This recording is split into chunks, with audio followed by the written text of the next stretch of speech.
이번 시간에는 전산회계 1급, 전산세무 2급 등에 활용되고 있는 원가회계에 대해서 살펴보도록 하겠습니다. 자, 원가회계란 물건을 생산해서 판매하는 제조기업의 판매 원가를 산출, 계산해내기 위하여 제품 생산에 소비된 원가 정보를 획득, 기록, 계산, 집계, 분석하는 일련의 순차적인 과정을 얘기합니다. 자, 원가회계에 앞서서 우리가 앞에서 배우신 재무회계가 있습니다. 자, 재무회계는 외부 공시, 외부에 알리기 위한 것이 목적입니다. 그래서 투자자나 혹은 세무당국, 그 국가 쉽게 하면 뭐 국세청 같은 데죠, 맞죠? 그래서 세무당국 등에게 혹은 투자자에게 합리적인 정보를 제공하기 위해 사용한 것을 재무회계다 하죠, 맞죠? 그래서 외부 정보 공시 알려주기 위한 목적이고요. 일정한 양식이 있어야 됩니다. 있어야 하기 때문에 다른 기업과 혹은 이전 기관과 이전 회계 기관과 비교를 할 수 있다는 거죠. 하지만 이와는 다르게 원가 회계는 내부 경영자, 그러니까 이제 경영자나 아니면은 이제 직원들 맞죠? 직원들. 뭐 직원들 종업원이다 하죠, 맞죠? 직원은 표현 좀 그렇죠. 종업원이라는 표현하죠. 그래서 경영자와 종업원에게 내부 정보 이용자에게 어떤 자료를 관리할 수 있는 정보를 제공하는 거죠. 원가 정보 제공하는 거죠. 예, 그렇기 때문에 일정한 양식이 없어요.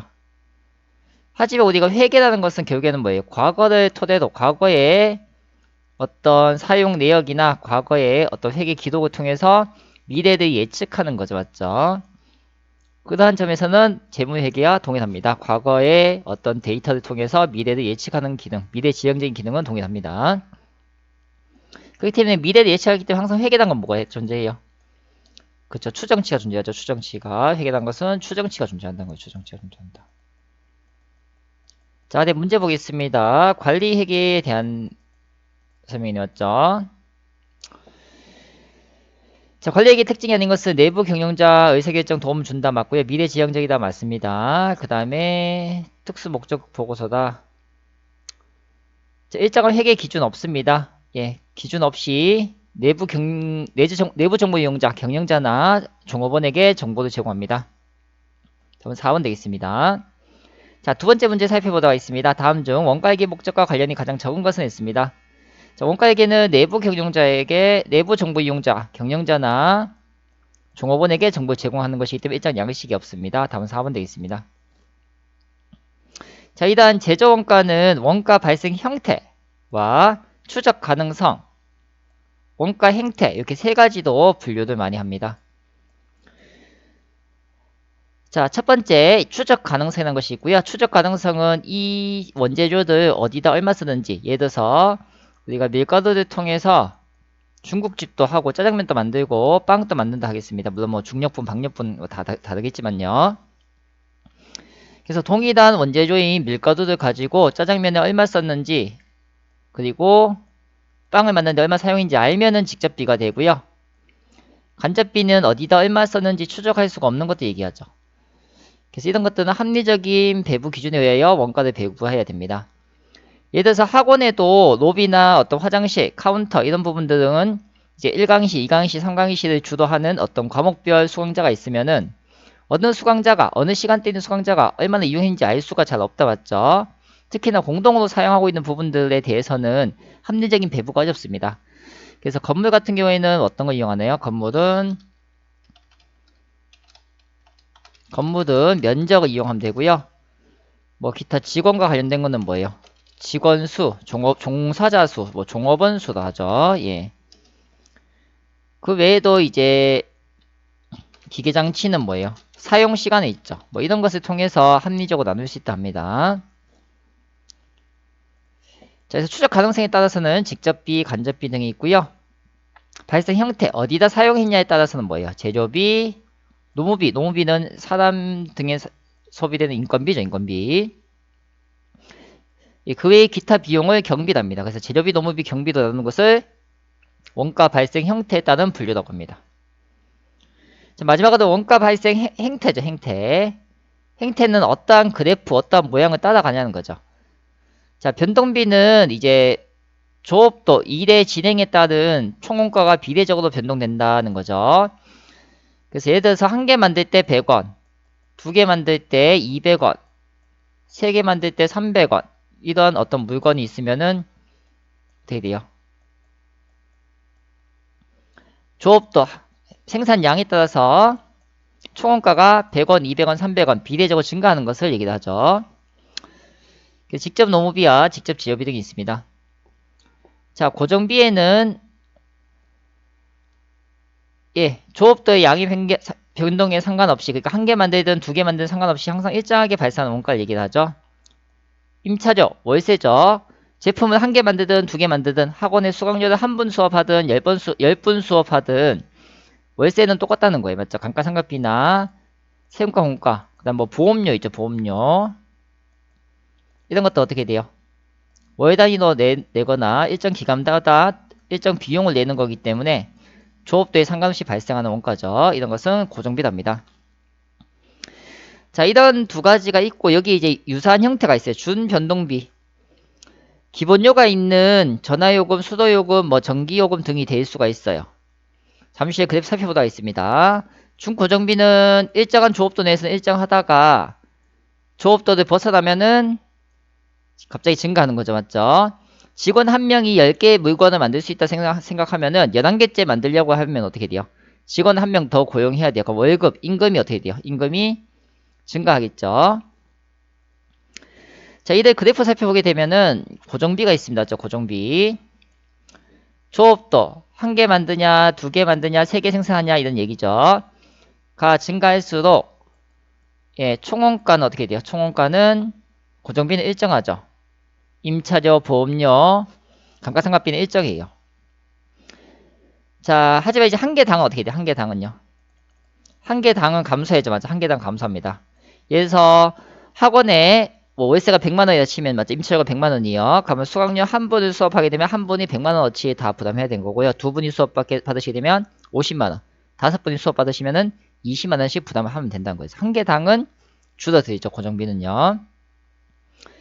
자, 변동비는 1개 만들 때 100원, 2개 만들 때 200원, 3개 만들 때 300원이다 치면 맞죠? 조업도가 증감에 따라서 총원가는 증가해요. 또 반대로 조업도가 감소한다 이렇게 묻을 수 있어요. 그때는 총원가는 감소하죠. 그래서 조업도가 증가하는 방향을 묻는지 감소하는 방향을 묻는지 잘 구분해 주셔야겠습니다. 하지만 1개당은 어떻게 돼요? 1개 100원, 2개 200원, 3개 300원이면 1개당은 100원이 됩니다. 단위당 원가는 일정하죠. 자, 준변동비 같은 경우에는 기본요금이 있어요. 맞죠? 뭐 무슨 비는 무슨 원가랑 같은 겁니다. 사실 같은 얘기입니다. 자, 준고정비는 어떻게 돼요? 직원 한 분이 월급이 100만원이면 한 분이 10개도 만들 수 있다 칠게요. 10개 만들 때까지는 임금이 100만원 듭니다. 근데 11개째 만들 때부터 어떻게 돼요? 한 명을 더 고용해야 되죠. 그럼 급여가 200만원으로 증가되는 거죠. 이런 것을 준고정비가 되겠죠.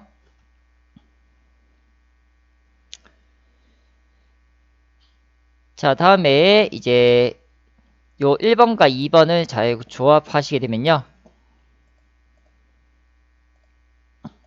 그게 몇 가지가 나오나요?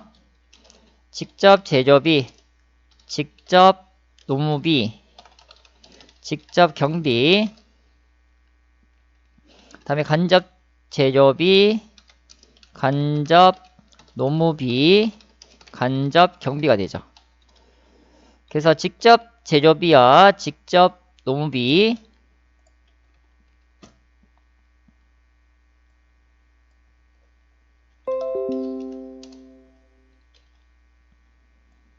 가 있고요. 이 두 가지들 기초원가 혹은 기본원가가 되죠. 물건을 만들 때 드는 가장 기본적인 원가가 됩니다. 자, 다음 직접 노무비와 직접 경비부터 요 간접비 등은 제조 간접비랍니다. 제조 간접비.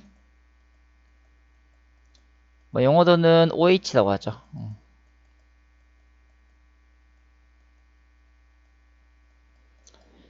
뭐 이런 거 뭐 직접적으로 DM이 나죠. DM, 뭐 DL. 뭐 대학교 수업에서 영어로 적으신 분도 있을 거예요. 자, 이처럼 이제 직접 노무비와 제조 간접비 요 공통된 부분이 있어요. 맞죠? 요 두 가지를 우리는 뭐 하나요? 가공원가. 혹은 전환원가다 해요. 원가는 B랑 같다고 말씀드렸어요. 맞죠? 그래서 가공비, 가공원가, 전환비, 전환원가 같은 겁니다. 자, 문제에서는 이제 기초원가, 기본원가에 해당하는 것은 직접 제조비와 직접 노무비가 있다 묻을 수가 있고요. 혹은 가공원가와 기초원가의 공통되는 항목은 어떤 것이냐면 직접 노무비 이런 거 나올 수가 있겠죠. 그래서 우리는 직접 제조비, 직접 노무비, 그리고 제조 간접비 있죠. 맞죠? 요 세 가지를 우리는 단기 총 제조 원가랍니다. 예, 기억해 주시면 되겠습니다. 자, 문제 풀어볼까요? 천원식품 A 메뉴에 직접 원가, 제조 원가, 판매 원가, 판매 가격, 최종 소비자 구매 가격은 했습니다. 자, 직접 원가는 직접자 더한 것만 더하시면 되죠. 25,000원, 8,000원, 7,000원 다시 되면 4만원 되겠고요. 제조 원가에는 직접 원가와 제조 간접비 있죠. 까지 넣으시면 되겠습니다. 이게 제조 원가 되겠습니다. 판매 원가는 여기다 이제 판관비가 더하죠. 판관비. 6만 되겠고요. 자, 이 판매 단가에 20% 이익을 더하죠. 20%. 그럼 기존 6만원에 6, 22, 12,000원 더하시면 72,000원이 이제 판매되는 가격, 판매 가격이죠. 자, 최종 소비자 가격은 부가세가 10%가 붙어요. 맞죠? 과세 품목에 넣으시면은 부가세 10%죠. 그래서 총 79,200원을 우리가 팔아야 되겠습니다. 자, 다음 변동비와 고정비에 대한 설명 좀 틀린 거 됐네요. 자, 이 그래프를 또 올리시겠죠. 맞죠?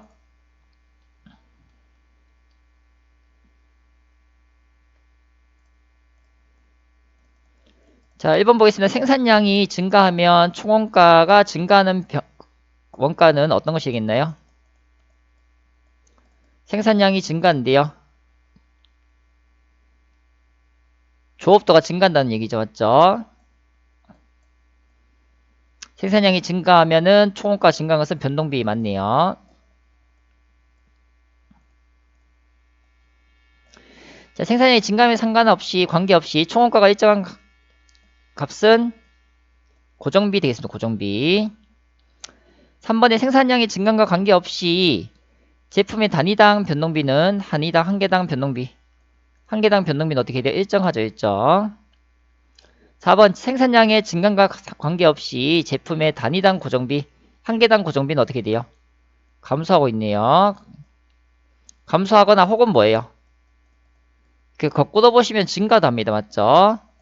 그래서 증가 또는 감소예요. 증가하는 경우는 뭐예요? 조업도가 증가하면은 감소하죠. 맞죠? 반대로 조업도가 감소하면 어떻게 되나요? 단위당 원가는 증가하게 됩니다. 그래서 증가 또는 감소하게 됩니다. 자, 2번 보겠습니다. 다음 중 제조간접비에 대한 설명을 옳은 것을 했습니다. 예, 제조간접비는 직접 경비부터 얘기를 하죠. 직접 경비부터 간접비 모두를 우리가 제조간접비라고 합니다. 자, 일단 제조간접비는 가공원가, 전환원가에 해당하죠. 전환원가. 자, 기초원가에는 어떤 게 있었나요? 기초원가에는 직접 제조비와 직접 노무비가 있었습니다. 맞죠?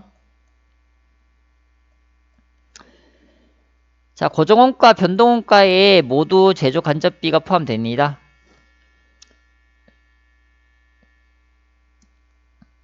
자, 제조비와 노무비에서는 발생하지 않는다. 예, 간접제조비, 간접노무비 등도 제조간접비에 해당이 되죠. 그래서 포함이 된다 보시면 되겠습니다. 3번 문제 보겠습니다. 다음 중 공장에서 발생한 감가상각비에는 어느 원가에 속하는가? 우선 이 감가상각비가 제조비인가 노무비인가 따져보시면 돼요. 뭔가 만들 때 쓰는 제조인가요? 아니죠. 인건비인가요? 아니죠. 자, 그래서 얘는 이제 제조간접비라 보시면 되겠고요. 제조간접비가 포함된 범위는 가공원가 되죠. 제조간접비는 직접 노무비와 함께 가공원가에 해당됩니다. 전환원가라고도 하죠. 자, 마지막 문제 보겠습니다. 제조간접비는 얼마인가 했습니다. 제조간접비에는 직접 노무비와 직접 경비, 기타 등등이 있습니다. 직접 제조비는 기초원가, 기본원가에 해당하고요. 직접 노무비, 예, 다 제조간접비죠. 예, 이렇게 세 가지는 제조간접비네요.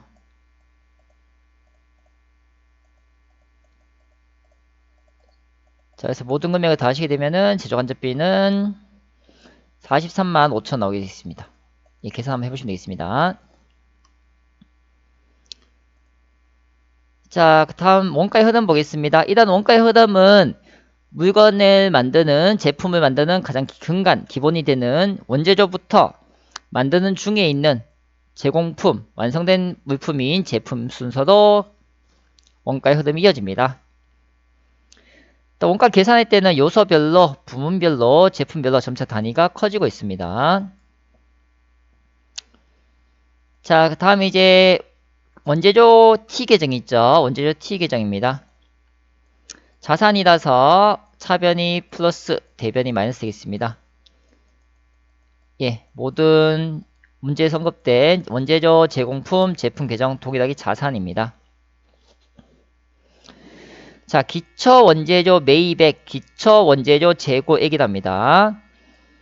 기초 원재료 재고액, 기초 원재료 재고량. 그러니까 수량으로 보실 때는 재고량이라고 표현하는 게 맞겠고요. 금액으로 표현할 때는 재고 금액, 재고액으로 표현하시는 게 맞습니다. 자, 흐름을 보도록 하겠습니다. 기초 만원 있었다고 합니다. 기말에 15,000원 남아있다고 합니다. 단기에 순수하게 매입한 거예요. 그러니까 이제 순매입액에서는 어떻게 하셔야 되나요?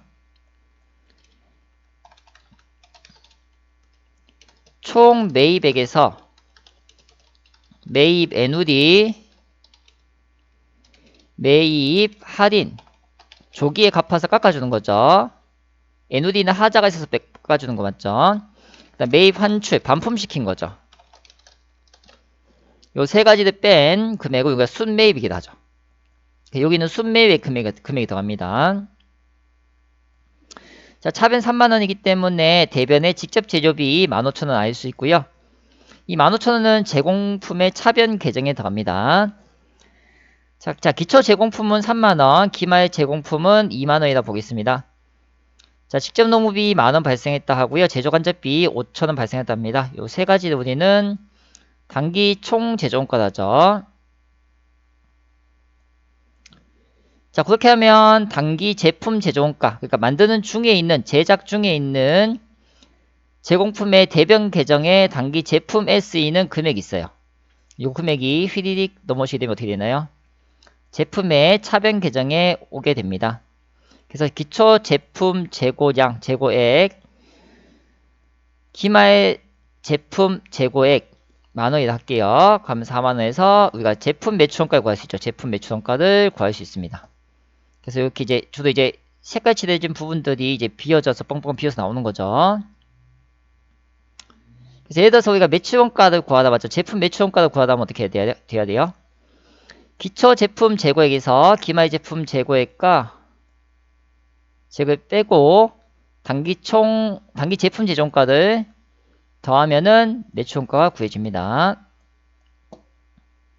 그래서 이 표는 시험 전에 반드시 기억을 하셔서 고사장에 시험장에 들어가셔야겠습니다.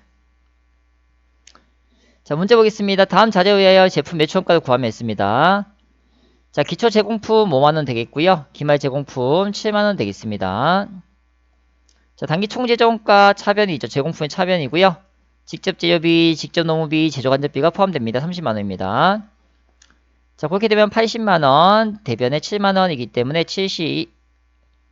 35만원이네요. 35만원에 대변 7만원이기 때문에 28만원이 단기 제품 제조원가가 되겠습니다. 자, 이 단기 제품 제조원가가 제품의 차변에 오게 되고요. 기초 제품 만원 더하게 되면 38만원, 기말 제품 5만원이라 보겠습니다. 하게 되면 33만원이 제품 매출원가가 되겠습니다. 참고로 상품 계정은 요렇게만 있죠. 요렇게만 있죠. 요렇게만 딱 있죠. 상품 계정은 요거 하나만 기억하시면 되겠습니다. 자, 다음 원가 배분의 목적 보겠습니다. 원가 배분은 합리적 원가를 산출하고 자산의 평가와 이익의 측정에 사용됩니다. 하고 실제 발생된 원가와 예산을 비교하여 성과를 평가하겠습니다. 그러니까 어느 정도 원가를 합리적으로 써서 비용을 얼마나 들여서 제품을 값비싸지 않게 만들었냐, 손해보지 않게 만들었냐 하는 거죠. 내가 아무리 어떤 물건을 잘 만들어서 판다 해도 원가가 너무 높게 산정되면 어떻게 돼요? 손해보면서 만들 수는 없죠, 맞죠? 자, 합리적 원가 배분 기준이 있습니다. 예, 세 가지 한번 읽어주시면 되겠습니다.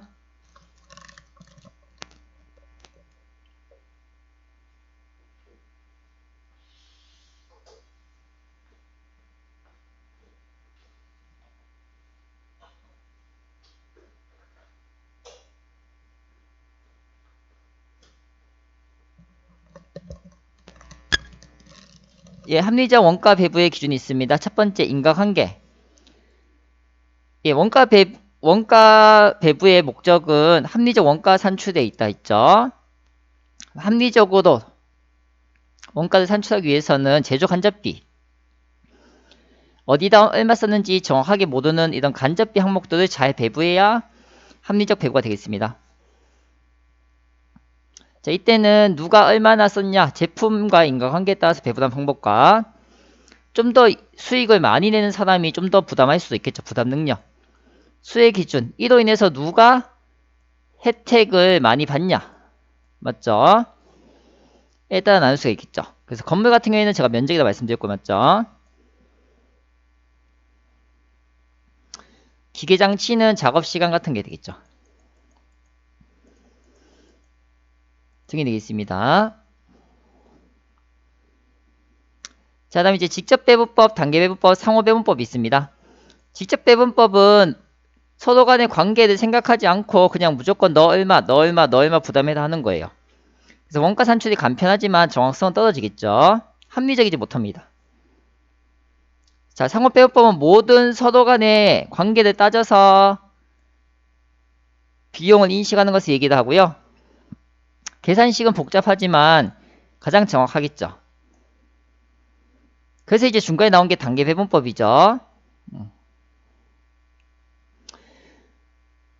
단계배분법은 상호배분법, 정확한 상호배분법과 간단한 직접배분법의 중간적인 형태로 배분 순서가 정해져요. 뭐 A, B, C 순서도 배분할 수 있고 맞죠? C, B, A 순서 배분할 수 있고 맞죠? 그러니까 똑같이 학원에 전기요금이 10만원 나왔는데 맞죠? 10만원 나왔는데 1강의시 좀 더 부담하느냐, 2강의시 먼저 부담하느냐, 3강의시 부담하느냐, 1, 3, 2도 부담하느냐, 뭐 1, 2, 3으로 부담하느냐, 3, 1로 부담하느냐에 따라서 배분되는 금액이 달라지겠죠. 하지만 여기서 중요한 것은 각 항목당 A, B, C는 부담되는 금액이 달라져도 총 우리 학원의 전기요금은 얼마나 한 거예요? 총 10만원이다. 여기에는 변화가 없어요. 맞죠?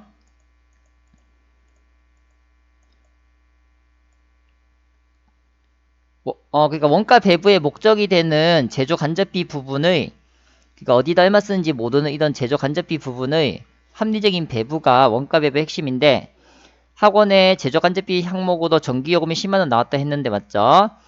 단계배분법은 1강의실, 3강의실, 2강의실, 1강의실, 2강의실, 3강의실, 뭐 3강의실, 2강의실, 1강의실 순서에 따라서 1, 2, 3이 부담해야 될 금액은 달라질 수 있어요. 하지만 총 전기요금 10만원 부담해야 된다는 것은 동일해요. 맞죠?